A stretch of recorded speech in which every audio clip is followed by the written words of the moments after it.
기원 후 79년 8월 24일 오후 1시에 로마의 아름다운 휴양지였던 이 폼페이가 최후를 맞이하는 베스비우스 화산이 터지면서 2만 명이 화산재로 졸지에 덮여버립니다.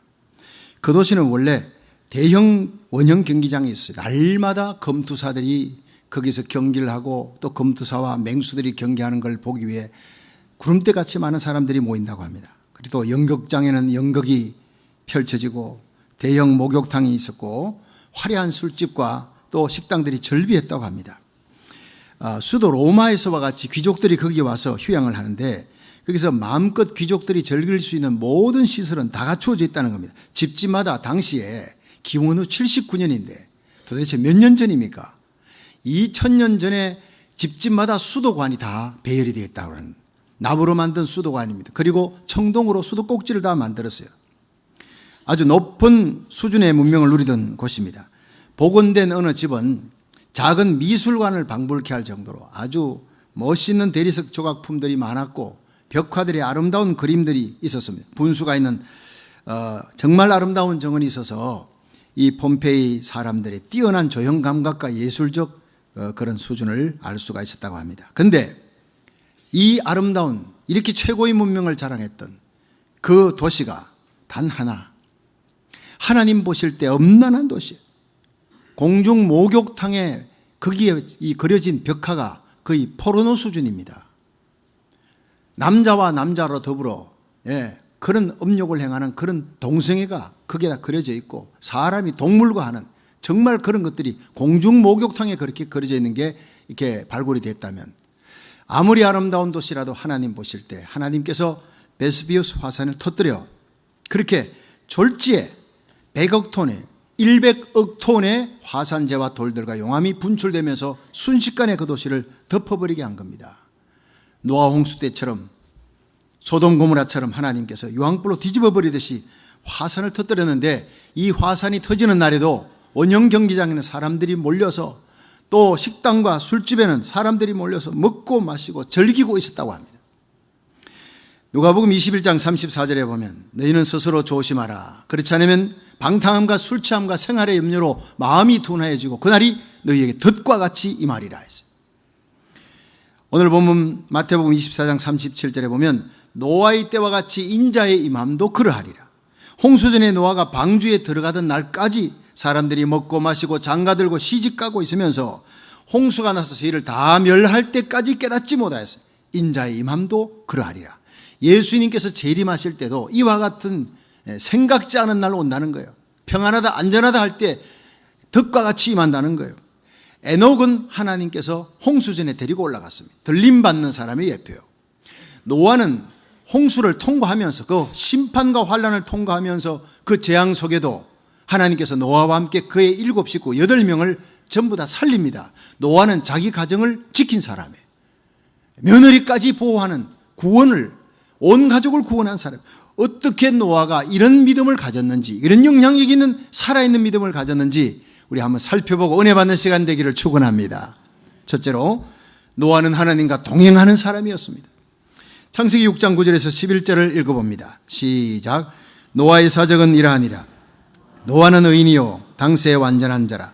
그가 하나님과 동행하였으며 그가 세 아들을 낳았으니 셈과 함과 야벳이라. 때에 온 땅이 하나님 앞에 회개하여 강포가 땅에 충만한지라. 아멘. 여러분 여기서 노아의 믿음을 두 가지로 표현합니다. 당세 의인이라 완전한 자라 이렇게 했어요.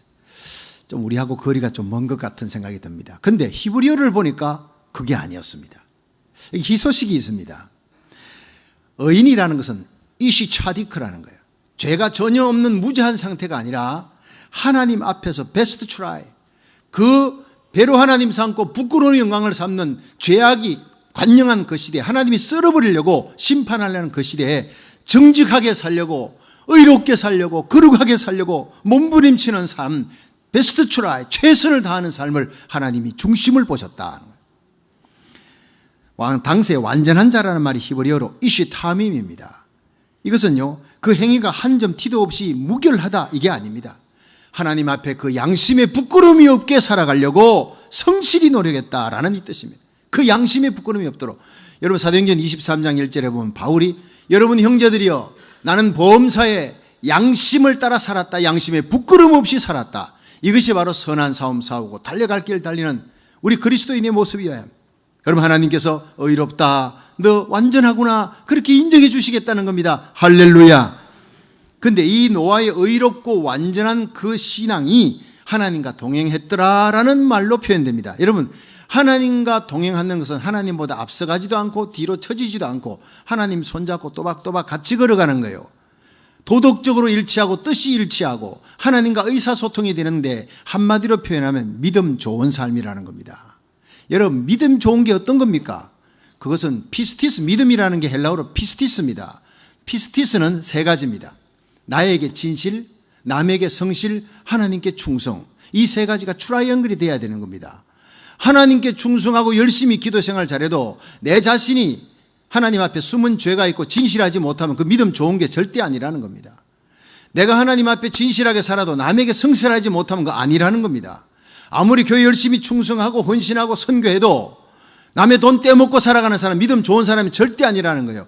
보증수표가 남에게 성실하고 인정받는, 나에게 진실할 뿐 아니라 남에게도 인정받는 성실함이 있어야 되고 하나님께 충성하는 이 세 가지가 마지막 때 주님이 찾는 믿음 좋은 사람이에요. 우리 한번 손을 내보세요. 오른손 내시고 큰 소리로 따라합니다. 나에게 진실, 남에게 성실, 하나님께 충성. 멋있지 않습니까? 이렇게 살아가시기를 축원합니다. 지난 6월 2일 피파 세계축구연맹의 회장에 5선 연임되었던 이 블래프트 회장이 비리 의혹으로 결국 사임하고 말았다는 얘기가 신문에 지금 계속 대서특필됩니다. 이분이 보통 사람이 아니에요. 지난 17년 동안 이 제프 블래프트 회장이 세계 월드컵과 축구계의 왕입니다. 17년 동안을 이끌어 나가는 리더십으로 이끌어낸 79세의 거목입니다. 그런 비리 의혹에도 불구하고 5선에 당선될 정도로 그렇게 사람들이 좋아하고 리스펙트 받았던, 존경했던 사람이에요. 근데 그 거목이 하루아침에 무너지는 모습이, 쓰러지는, 명예가 실추되는 모습을 봅니다. 안타까운 일입니다. 진실을 잃어버리면 큰 배, 군함 같은 큰 배, 항공모함 같은 배라도 박하서 벽만한 구멍이 밑바닥에 났어요. 그 배는 태평양에 띄워서 가는 동안에 그냥 침몰하는 겁니다. 아무리 커도 큰 게 중요한 게 아니에요. 교회가 큰 게 중요한 게 아니에요. 우리 성도들이 이 땅에서 얼마나 명예를 가지고 존귀한 자리에 올라가느냐가 중요한 게 아니에요. 진실하게 살아가는 거룩한 성도가 되어야 될 줄 믿으시기 바랍니다. 하나님은 진실한 교회, 거룩한 교회를 이 시대에 찾는다는 겁니다. 몇 년 전에 한국에서 일어난 일입니다. 어느 목사님이 사모님과 함께 오랜만에 식당을 찾아갔습니다. 사모님과 같이 가니 이 교인들도 만날까 봐 좀 이렇게 식당, 남 모르는 그런 식당을 찾아가지고 호젓하게 이제 식사하려고 갔나 봐요. 근데 식사를 하고 난 다음에 목사님께서 이제 식사값을 지불하려고 이제 지갑에서 돈을 꺼내 주었는데 거스름 돈을 주는데 보니까 너무 많이 주는 거예요. 받아가지고 나오는데 밖에서 계산해 보니 자기가 거스름 돈 받아야 될 보다 훨씬 많아요. 그때 이 마음속에 두 가지 싸움이 일어났습니다. 내가 뭐 목사인 줄 저 사람 주인도 모르는데 이거 뭐 큰 돈도 아닌데 뭐 그냥 가자. 땡 잡았네. 그런데 한쪽에서는 네 목사 아니냐, 진실하게 살아야지, 그럼 되느냐, 양심의 소리가 들립니다. 그래서 부인을 거기다 두고, 사모님 두고 잠깐 기다리라고 들어가서, 주인, 내가 그 사람 돈 받았는데 너무 많이 받았네요. 내놓으니까 주인이 활짝 웃으면서, 아유, 목사님, 제가 목사님인지 다 압니다. 깜짝 놀랐대요. 목사님, 제가요 지난 주일날 예배당에 갈랐더니 우리 본교회 너무 시간이 늦어가지고 목사님 교회를 가게 됐습니다. 그날 목사님 설교 제목이 진실하게 살자였습니다. 근데 은혜 많이 받았는데 오늘 목사님이 우리 식당에 와서 난 내심 얼마나 기뻤는지 모릅니다. 그리고 목사님께서 정말 진실하게 사는지 한번 테스트 하려고 그 사람 돈을 많이 내줬다는 거예요. 목사님이 다시 돌아올 때 난 너무 기뻤다는 거예요. 그냥 나가실 때 슬펐는데 다시 돌아와서 그 사람도 많이 받았다고 할 때 너무 기뻐. 정말 훌륭한 목사님이구나. 여러분, 이것이 바로 믿음으로 사는 삶입니다. 뭐 큰 거 아닙니다. 이렇게 양심대로 살아가고 믿음대로 사는 사람 탈세하지 않습니다. 내가 손해보더라도 상대방과 약속한 것은 반드시 지킵니다. 이것이 바로 하나님과 동행하는 거룩한 삶입니다. 믿으시면 아멘 하세요. 진실한 삶에 성공하시기를 축원합니다. 그런데 노아는 하나님과 동행했다는 거예요. 믿음의 삶을 사는데 성공했다는 겁니다. 그것의 결정적인 요소가 창세기 6장 8절입니다. 노아는 하나님께 은혜를 입었더라. 한번 따라 합시다. 노아는 하나님께 은혜를 입었더라. 하나님께 은혜를 입은 자는 의인이 되고 완전한 자가 되고 하나님과 동행하는 사람이 된다는 겁니다. 이런 성도를 하나님이 악인과 함께 홍수 심판으로 썰어버릴 수가 없다는 거예요. 그 노아와 노아의 가족은 하나님이 구원해야 되겠다고 작정한 겁니다. 심판의 길에 피할 길도 보여주셨습니다. 120년 동안 방주 지어라. 120년 후에 사람들이 다 썰어버린다. 홍수 심판이 임한다. 여러분, 이런 심판 가운데서도 자기만 구원받는 게 아니라 온 가족을 구원하는 영향력 있는 신자가 되기를 주의 이름으로 축원합니다. 하나님께 은혜를 입으면 하나님과 동행합니다. 은혜를 입는 게 뭐냐? 이게 히브리어로 헤엔입니다. 헤엔이라는 것은 불쌍히 여김을 받았다라는 뜻입니다. 여러분, 하나님께 은혜 입는 성도, 그 성도는요, 하나님이 긍휼히 여기고 불쌍히 여기 주었어요. 노아는 날마다 하나님 앞에 살았습니다. 노아가 완전 무결한 삶이 아니라 그 죄악의 문명에 한순간 넘어졌어요. 한순간 쓰러졌어요. 그러나 다시 하나님을 향해 일어납니다. 그가 바라보는 것은 세상이 아니라 하나님입니다. 날마다 순간마다 말과 행위로 생각으로 지은 죄를 회개하며 살았다는 겁니다. 오뚜기 같은 삶을 살았다는 얘기입니다. 그것이 바로 해인입니다. 하나님이 그를 불쌍히 여기고 긍휼히 여겨서 하나님과 동행하는 사람이 되게 해주신 겁니다. 제가 말씀드린 가운데 오뚜기가 100번 찾는데 101번째 일어나요. 10,000번을 넘어졌는데 11,000번째 일어납니다. 10만 번, 100만 번 넘어졌는데 100만 1번째 일어나는 이유가 뭡니까? 오뚜기 속에 보이지 않지만 무거운 추가 있다는 거예요. 여러분, 우리 성도들의 삶이 오뚜기 같아야 합니다. 이 죄악 세상에 살다가도 예배 시간에 오면, 새벽 예배 나오면, 금요 성령 대망에 오면 그래도 말씀 받고 은혜 받고 회개합니다. 내 마음속에 나는 택함 받은 백성이다. 난 하나님의 사랑받은 백성이다. 하나님을 사랑한다.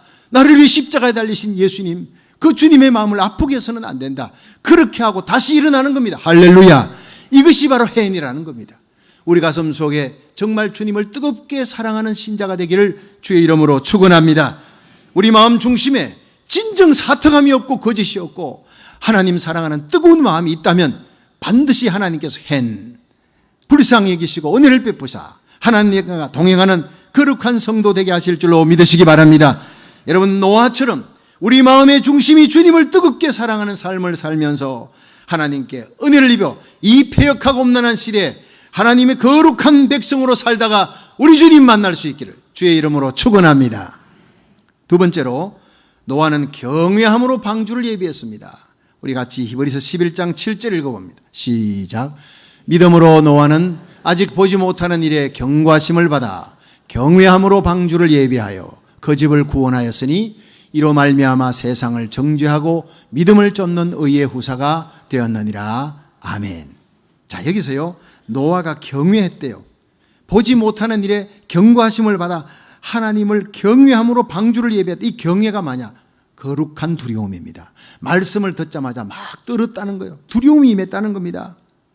이 말씀 안 지키면 심판이 임하는구나. 창세기 6장 13절에 하나님이 노아에게 이르시되 모든 혈육 있는 자의 강포가 땅에 가득함으로 그 끝날이 내 앞에 이르렀으니 내가 그들을 땀과 함께 멸하리라. 그러면서 너 방주 지어라. 잣나무로 지어라. 역청을 발라라. 삼청으로 지어라. 자, 이게요, 하나님께서 당시에 말씀을 전할 때 홍수로 비를 내리겠다 했는데 그 당시는 비가 없었습니다.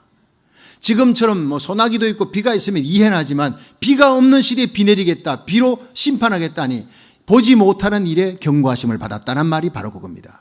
여러분, 지구 주위를 궁창 위에 물이 있었어요. 그래서 밖에서 해로운 자외선이 통과하지 못하니까 사람의 수명이 900살, 1000살 살았습니다. 방주에서 이제 노아 방주의 사건과 홍수 심판이 끝나고 하늘의 창을 열고 물을 다 쏟아부었어요. 땅의 깊음에 샘들이 터졌습니다. 그 이후에 이 워터밴드, 지구를 둘러싸는 물띠가 방음막이 없어졌기 때문에 사람의 수명이 홍수 이후에 120세가 됐다는 창조과학회 학자들의 얘기입니다. 그러니까 비가 없는 시대에 샘물 파먹고 살아갔던 그들이 비 내린다 홍수 심판한다니까 믿을 수 없잖아요. 그런데 믿을 수 없는 것을 하나님의 말씀이니까 하나님의 말씀 반드시 이루어진다. 말씀을 들었습니다. 지입니다. 가슴에 두려움이 있었습니다. 정입니다. 그 다음에 행동으로 옮깁니다. 120년 동안 방주를 짓는 것입니다. 할렐루야. 말씀을 듣되 거룩한 두려움이 없어도 안 됩니다. 가슴에 떨림이 있어야 돼. 이사야 66장 2절에 보면 나 여호와가 말하노라 나의 손이 모든 것을 지어서 다 이루었느니라. 물은 마음이 가난하고 심령에 통회하며 나의 말을 인하여 떠는 자 그 사람 내가 권고하리라. 권고가 뭡니까? 돌본다는 겁니다. 홍수 심판에도 지진에도 쓰나미에도 어떤 일에도 하나님의 말씀이 임할 때 그 말씀으로 떠는 자는요 하나님이 권고하고 돌보아 주시고 지켜주고 구원한다는 거예요. 믿으시면 아멘 하십시오. 그 경외함이 그 떨림이 120년을 지속했습니다. 120년 동안 행동으로 나타났습니다. 3층 방주를 지어라. 잣나무로. 여러분 잣나무는 썩지 않는 거예요. 역청을 발라라. 예수의 보혈, 썩지 않는 부활하신 예수님입니다. 예. 예수님에 대한 얘기입니다. In Christ, 예수 안에 들어와야 구원받는다는 얘기입니다. 그런데 성경에 나온 이 방주의 수치를 보면 길이가 150m예요. 넓이가 25m, 높이가 45m. 어마어마합니다. 요즘으로 말하면 배의 용적이 22,500톤이나 되는 어마어마한 큰 배를 나무로 지으니 이게 120년이 걸리는 거예요. 사실 120년이지 산에서 나무 갖고 뚝딱거리니까 주위 사람들이 얼마나 조롱했겠어요. 얼마나 핍박했겠어요. 미친 영감이라고 얼마나. 그걸 120년을 견디면서 하나님을 경외함이 그 조롱과 핍박을 이기는 거예요. 때가 되면 너희들의 조롱이 비명으로 바뀌는 날이 온다. 때가 늦기 전에 돌아와라. 베드로후서 2장 5절에 노아가 전파했다, 전도했다는 얘기가 나옵니다. 옛 세상을 용서치 아니하시고 오직 의를 전파하는 노아와 그 7 식구를 보존하시고 경건치 아니한 자들의 세상에 홍수를 내리셨으면 노아가 120년 동안 방주를 지으면서 하나님의 의를 전파했대요. 여러분 그들이요 테러리스트가 될지도 모릅니다. 노아가 하나님 두려워하라 그럴 때 배로 하나님 삼고 부끄러움의 영광 삼으면서 법도 없이 살아가던 그들이 노아를 죽일지도 모르는데 방주를 짓다가 틈만 나면 나가서 마을에서 회개하라고 너희들이 짓는 죄를 회개하고 하나님께 돌아와라. 방주로 들어와야 산다. 예수 안에 들어와야 산다. 그렇게 외쳤다는 겁니다. 여러분 이것이 바로 하나님이 기뻐하는 삶, 이것이 바로 의를 전파하는 삶. 노아 주위에 있는 영혼들에 대한 노아 무서운 책임감을 갖고 살아갔습니다. 여러분들이 믿음 좋고 나 혼자 잘 믿는다 그게 아닙니다. 구원받는 믿음은 마지막 죽는 순간까지 방주의 문이 닫히는 그날까지 주위에 있는 사람들에게 너희들 방주로 들어와라. 예수 그리스도를 구주로 믿어야 산다는 오늘날로 말하면 이 복음을 전했다는 사실, 의를 전파하는 여러분 주위에 있는 영혼에 대해서 책임지는 성도가 되기를 주의 이름으로 축원합니다. 노아의 믿음은 방주를 예비할 뿐 아니라 마지막 문이 닫히는 그 순간까지도 안타깝게 하나님의 복음을, 생명의 복음을 전했다는 거예요. 영혼 사랑하는 마음이 있었다는 거예요. 오래전에 한국에서 일어난 일입니다. 서울에서 부산으로 이렇게 부흥회하기 위해서 고속버스로 내려가시던 목사님이 계셨는데 밤차라 그런지 여기 드문드문 뭐 사람들이 얼마 없고 또 이렇게 안내양도 그때는 안내양이 있었다니까 이렇게 졸고 있는 거예요. 그래서 목사님께서 저 안내양 잠깐 이리 오라 옆에 앉혀놓고 뭐 고향이 어디냐 이것저것 묻다가 이제 예수님에 대해서 아느냐 했더니 모른대요. 그래서 예수님의 십자가의 구속의 도리와 부활에 대해서 예수님을 구주로 영접하라 구원받는다 했더니 목사님 제게 이런 귀한 예수님에 대한 얘기를 아무도 해준 사람이 없었대요. 정말 고맙습니다. 오늘부터 예수님을 구주로 영접하겠습니다. 영접했습니다. 감격으로 목사님 기도해 주셨습니다. 그리고 도착지 부산에 도착해서 헤어졌습니다. 근데 목사님께서 그 다음날 아침 조간신문을 받아들고 너무 놀란 거예요. 자기가 타고 왔던 그 고속버스가 차고지로 가다가 대형 트럭이 정면으로 와서 들이받아가요. 그 트럭 운전사가 술에 취했는지 뭐 졸음운전했는지 정면 받아서 이 운전사와 안내양이 그 자리에서 죽었다는 거예요. 실화입니다, 여러분. 여러분 목사님이 가슴을 쓸어내린 거예요. 그래도 다행히 그 안내양이 내가 복음을 전했다, 예수님을 영접했다. 죽어도 천국 갔을 거 아니냐. 만약 예수님을 전하지 못했다면 얼마나 양심의 가책을 받았겠느냐는 거예요. 여러분 우리가 진정 하나님을 경외하는 신자라면 우리 주위에 있는 영혼에 대한 책임을 지는 책임의식이 있는 삶을 살아야 되는 거예요. 그것이 바로 노아의 삶이라는 거예요. 믿으시면 아멘 하세요. 여러분, 이 시간 하나님은 우리에게 노아에게만 그 거룩한 두려움, 경건한 경외함이 있기를 원합니다. 내가 언제 주님 앞에 설지, 주님이 언제 오실지, 오늘 밤이라도 내 영혼을 데려가실지 모르는 일이에요. 내 주위에 있는 사람, 내 가족, 내 친지들, 함께 일하는 비즈니스의 그 사람이 언제 데려가실지 아무도 모르는 일입니다. 오늘 밤일지도 모르는 것입니다. 여러분, 항상 기도에 깨어있고 십자가 보혈의 피로 씻은 의의 세마포, 깨끗한 세마포 준비하고 구원의 확신 갖고 등잔의 기름, 믿음, 소망, 사랑의 기름 준비해서 신랑이로다 맞으러 나오라 할 때 그 등불로 피들고 주님 맞이할 수 있기를 축원합니다. 이제 마지막 세 번째로 노아는 온 집을 구원하는 믿음을 가졌습니다. 우리 함께 창세기 7장 1절을 읽겠습니다. 시작. 여호와께서 노아에게 이르시되 너와 내 온 집은 방주로 들어가라. 내가 이 세대에 내 앞에서 의로움을 내가 보았음이니라. 아멘. 자, 여기서 너와 내 온 집은 이제 방주로 들어가라는 거예요. 하나님께서 노아와 그 7 식구 8명은 살려주겠다는 겁니다. 노아는 첫째, 하나님께 은혜를 입은 하나님과 동행하는 사람, 믿음 좋은 사람입니다. 둘째, 하나님을 경외함으로 120년 동안 거룩한 두려움으로 방주를 예비하는, 말씀을 지키는 삶, 그리고 자기 주위에 있는 영혼들에게 대해 마지막 순간까지 복음을 전하는 거예요. 그들이 돌아오든 안 돌아오든 영혼 사랑하는 뜨거운 열정을 가졌다는 거예요. 뿐만 아니라 그 패역한 시대에 온 집을, 자기 아내를, 세 아들, 자부 며느리까지 다 구원했습니다. 히브리서 11장 7절에 보면 믿음으로 노아는 아직 보지 못하는 일에 경고하심을 받아 경외함으로 방주를 예비하여 그 집을 구원했으니 이로 말미암아 세상을 정죄하고 믿음을 쫓는 의의 후사가 되었느니라. 그 집을 구원했어요. 창세기 2장 24절 보면 이러므로 남자가 부모를 떠나 그 아내와 연합하여 둘이 한 몸을 이룰지로다. 이것은 하나님의 창조의 원리입니다. 한 여자와 한 남자가 만나 결혼해서 생육하고 번성하고 땅에 충만하라 다스리라는 거예요. 이걸 깨뜨리는 것이 마귀 역사입니다.